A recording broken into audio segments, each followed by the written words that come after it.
I changed my talk. Sorry about that. By now you know that's what I do.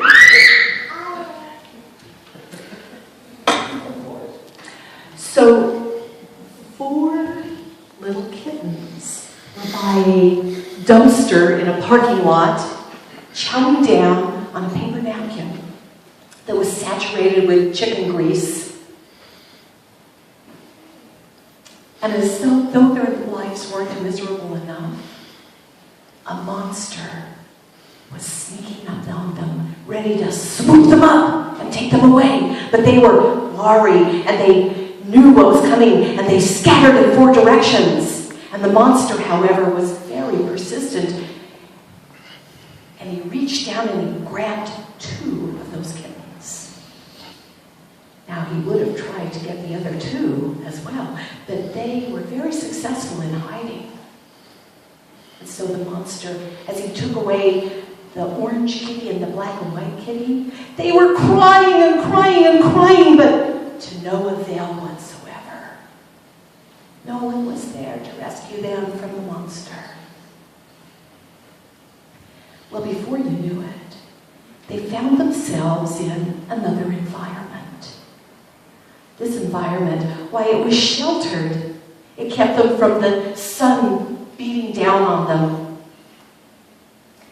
And 2 bowls were presented to them, a bowl with water and a bowl with some tuna fish. And the monster sat at a distance watching them. They were so ravenous that in spite of their fear, they ran over to that bowl of food and started eating. Orange kitty ate hungrily. The black and white kitty was very tentative. And if the monster stirred, it ran under the car to hide. And then it waited until the monster was still before it returned to bowl food. This happened twice every day. It was the same scenario, with little orange kitty eating up what was presented and black and white kitty being very, very tentative.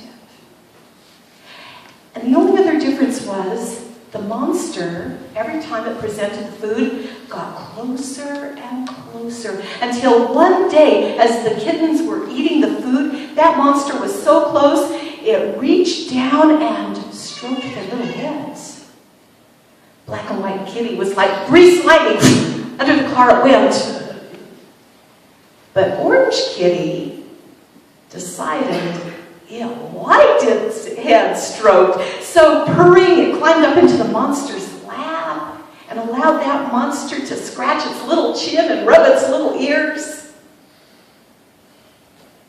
And then the next thing you knew, those little kittens found themselves in yet another environment.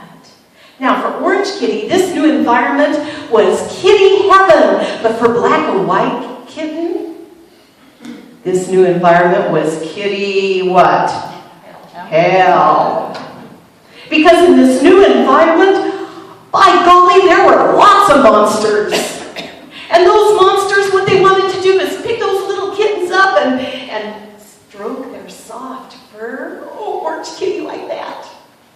And dangle string to play with. And when little Orange Kitty mewed for some food, it received delectable morsels. But Black and White Kitty, what was it doing? It was hiding under the furniture. It was so afraid. So it didn't have the pleasure of playing with string. It didn't have the pleasure of having lots of food. What it got was the leftovers that Orange Kitty didn't eat.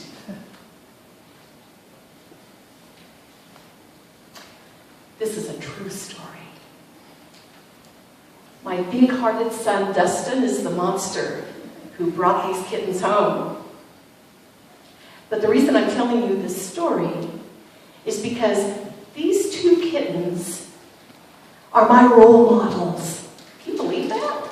They are my role models because they remind me to ask the question, am I being like the orange kitty or the black and white kitty in any given situation?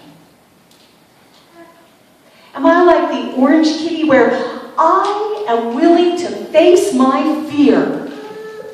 To go right up to fear. And when I do that, guess what I discover? I discover my benefactor. And I receive the gifts that are mine to have. Or am I like black and white kitty where I am so afraid that it limits my experiences? Why, black and white kitty may receive just as abundantly as orange kitty, right? But its fear prevents that from happening. It runs into hiding. It doesn't discover its source, its benefactor. Unfortunately, I don't know about you guys, but for me, I'm too often like black and white kitty. Too often. Anybody here like that? You don't have to claim it for me, but claim it for yourself if this is true. In a letter to Timothy, the Apostle Paul said, God has not given us a spirit of fear, but of power and of love and of a sound mind. So if that is true, then why is fear so prevalent in our lives? Well, you know I'm going to tell you why. It's because we're like black and white kitty instead of orange kitty. If we were centered in the faith that God is our benefactor, we would never, ever have to feel fear. Did you know that? But instead of being centered in that faith, in that knowing that God provides everything for us, instead we put faith in the things of the world. The things of the world. We're looking for security from our jobs or from Social Security benefits or unemployment benefits or our pension or our home or even our health, our parents, our children. We're looking for safety in the things of the world instead of from God. Because in this world, there's no security. In the last few years, that has become a great realization, isn't it? It doesn't matter. I travel a lot. I go to the airport all the time. I can take off my shoes, take my computer out of my bag and put it in a tray. All that. And I've been wanded how many times? For all that, how safer are we? No matter how many times they wand the likes of me or you, it doesn't make us safer. Because this is not a world of security. In this world, actually, we're given all kinds of situations in which we may choose to be fearful or choose to be faithful. And to be centered in the power of God. To be centered in our spirits of power, of love, and of a sound mind. What are we going to choose? So, I had a friend who lost her health. And shortly thereafter, lost her life. She was telling me her story, and I was inspired by it. When she discovered that she had cancer, she and her loved ones frantically prayed for remission. But remission wasn't forthcoming. Her doctor told her that she only had a year to live. And then she surrendered her fear of dying to God. Her prayer changed. It became, Heavenly Father, thy will be done. And when she changed, when she surrendered, her life became sweeter than it ever had been in her entire years of living. She reconciled a relationship with an estranged child. And her heart was filled with thanksgiving for all the things in her life that she had always before taken for granted. And she told me that in losing her life, she found her life. And she got to live for a year fully.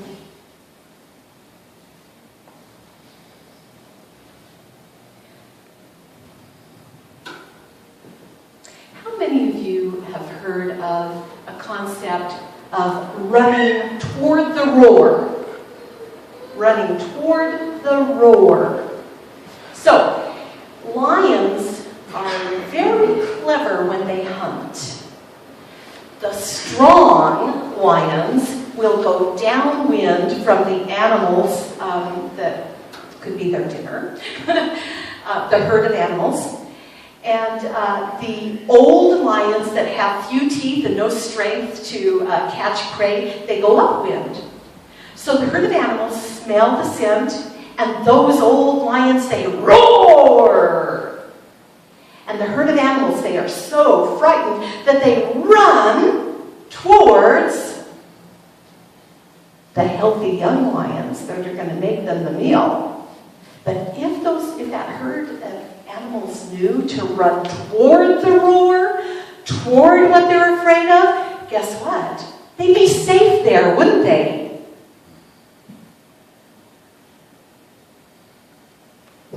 So this is what I'm talking about. Choosing to go toward the scary place instead of running away.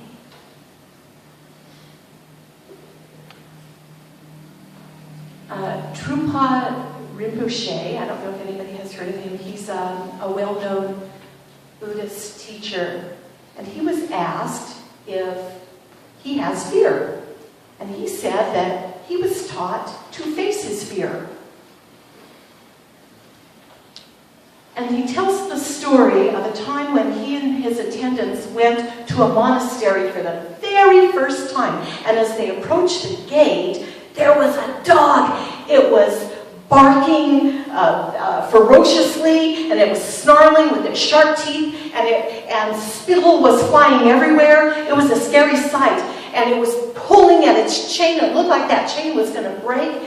And Rinpoche and his attendants went through the gate, and sure enough, that dog broke free and was running towards them. His attendants were so frightened, they just stood still and screamed. But Rinpoche, you know what he did? He started to run toward the dog. The dog was so startled that it turned tail and ran.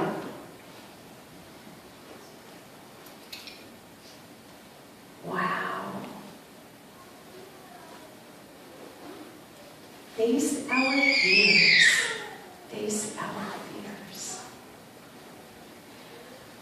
I remember one time the neighborhood bully came to my house when nobody else was home. Knocked on the door, I answered it, and the bully stepped across the threshold into my house and was threatening me. It was the funniest thing. He actually had his fist raised to me, and something happened. Something inside me just welled up. I was afraid of him. I was really afraid of him. I'm one of those people who do not like conflict. I'll run away before I'll face.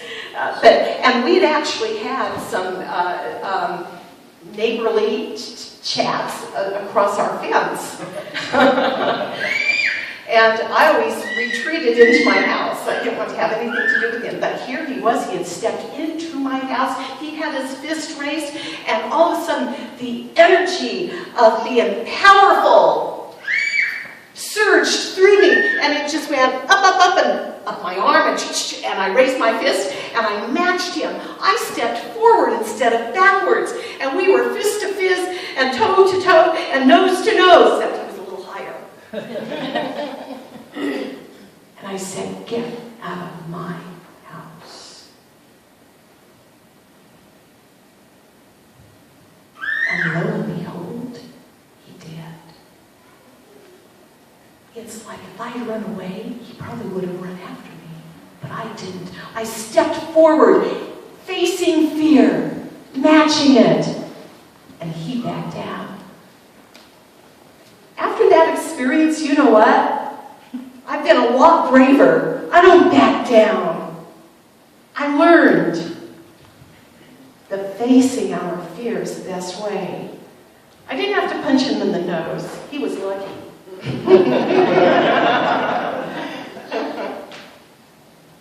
I'm going to tell you one more story, and this is going to segue into a very short meditation.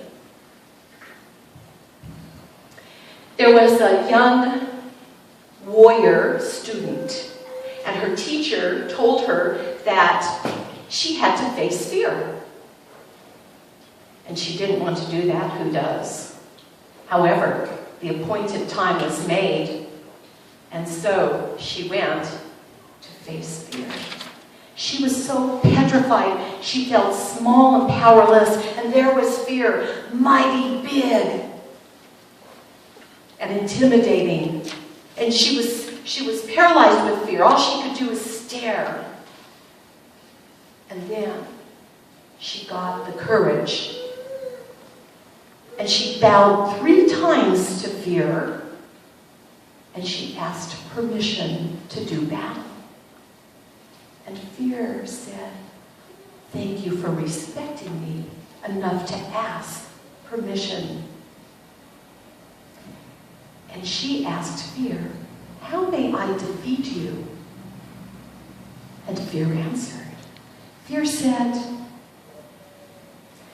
"My weapons are that I talk fast, I roar loud, and I get right in your face."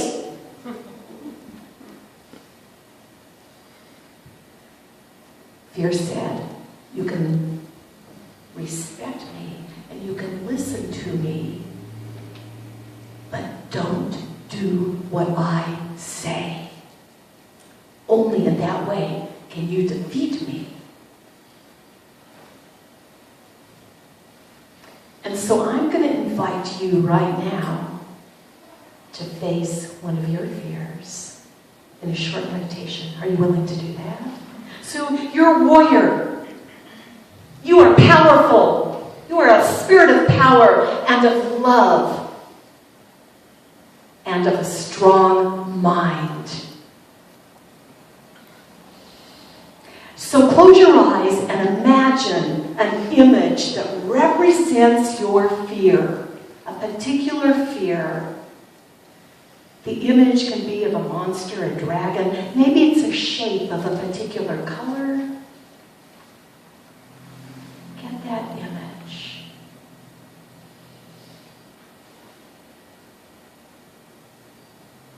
And now you face fear. There you are, toe to toe, nose to nose. And your fear might be saying something like, "You know, instead of facing me, it would be so much easier to go get a drink or pop a pill or go to the fridge for something to eat or go to sleep or just sit there and do nothing. Why make an effort if it's going to be a waste of time? Or get a cold, get a headache, get a divorce. Just give up.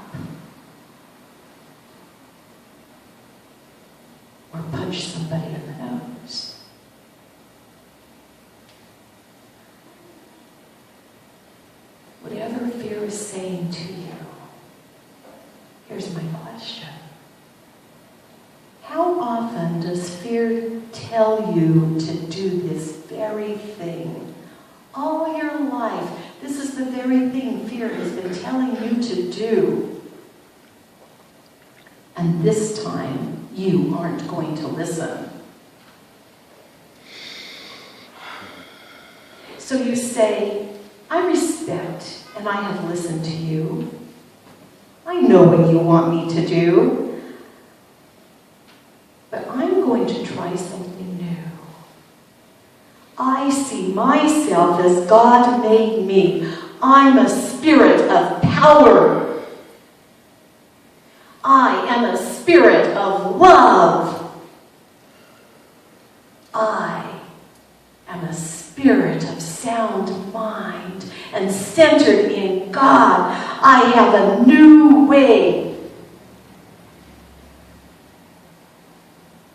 I have no fear.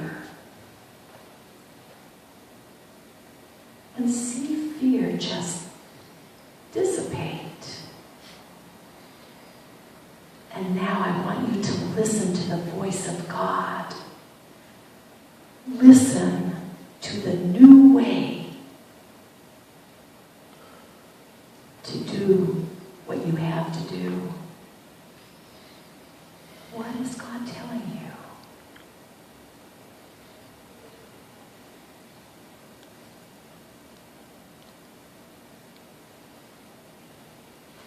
Oh, child of power, of love.